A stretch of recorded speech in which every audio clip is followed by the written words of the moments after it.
Why are you interested in working with individuals with autism spectrum disorder? I'm interested in working with individuals with autism spectrum disorder for three reasons. The first is my mom. She was an educational assistant as well as a parent relief support worker, so from a young age I've been surrounded by and socialized with autism individuals. So this really planted the seed for wanting to do this in my later years. The second reason I would like to work with individuals with autism is because I did end up becoming a parent relief support worker myself, as well as currently a casual EA. So working with different individuals, I've learned that they are all unique, and being so unique, I've wanted to explore the disorder even more. And the third reason I want to work with individuals with autism is because I feel it's a very rewarding job. I think it'd be very rewarding to see your therapy sessions success stories and watching your client improve over time as well as improve with their families. Briefly describe yourself and your work ethic. What skills would you bring to this team? Um, so myself, I am athletic, compassionate, and outgoing are the three words I would use quickly to describe myself. I am compassionate because family and friends are very important to me, and I'm also a very sensitive person, so I really feel people's struggles and pain and want to help them. I am outgoing as I'm not nervous in new environments. I like to meet people and get to know their story very easily, and I am athletic. I've been athletic all my life. I've danced, I've played every sport in high school, and in university I ran on the cross country team. So athletics is very important to me, and it's important for my mental health as well.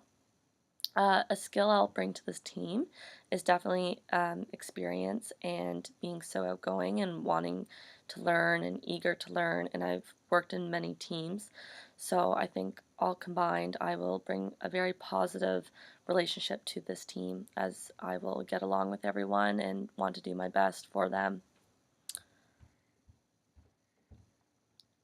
Briefly describe your experience working on a team. What do you enjoy most, and what do you find most challenging about working on a team?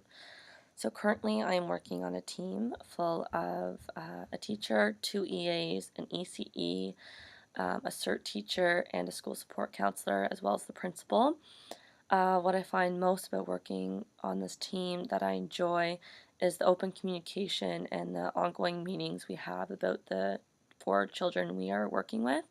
It's a very close team, and whenever there's a problem, we all get together and we proactivate a lot of problems as well as getting plans in place for the worst case scenario. So that's definitely what I enjoy the most.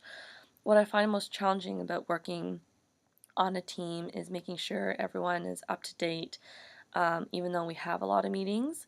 An example is I just came to the team, so I've been a little delayed in getting to know everything. So sometimes something will happen and I don't know what the protocol is or what's the what skill they've been working on. So sometimes that's been very challenging. Describe a time when you worked when you experienced conflict, sorry, while working on a team. What did you do to resolve this conflict, and would you handle it the same way again? If not, what would you do differently? So, as I mentioned, I'm currently a casual EA. So something that just came up recently is one of the children I'm working with is becoming potty trained. Um, so I didn't know that data was being collected of whether he was dry, wet, if he went on the toilet, and this was all information for his mom. And the mom came in for an interview, and none of this data was collected, but it was simply because no one told me I was supposed to collect the data. So, and they admitted to it that it was their fault that they didn't tell me it sooner, that it was my role to also keep track of data. So, we had a meeting after the interview and discussed ways to really get good data, so the data we want to see, so making sure he goes to the bathroom, and so we really worked it out. So if I went to go back, having this experience now, I would now, if I was potty training someone, I would ask if they didn't tell me if they were keeping data. Now that I've just been through this experience, because it's most likely that they will be collecting data. And the last question, how would you describe your ability to receive constructive criticism and to adapt your performance based on this feedback? So I accept constructive criticism very well. This is mainly because growing up, my parents always gave me constructive criticism in athletics and in schoolwork and in my job, always telling me ways to improve. So I really value when someone tells me how to improve because I generally want to be the best I can be at the role I'm in. And also in the situation I'm in now, um,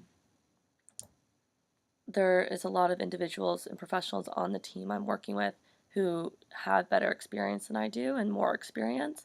So I really value what they say, as well as the children we're working with right now, the students. They've been working with the students longer than I have. They've been with them for 4 months, and I've only been there for 2. So it's you really need to take constructive criticism and realize what the goal behind constructive criticism is, and I feel it's easier to take. So after they tell me something to improve on, I will do my best to implement it, and I always follow up to make sure that I am doing what they envisioned or what they are wanting me to do. Thank you.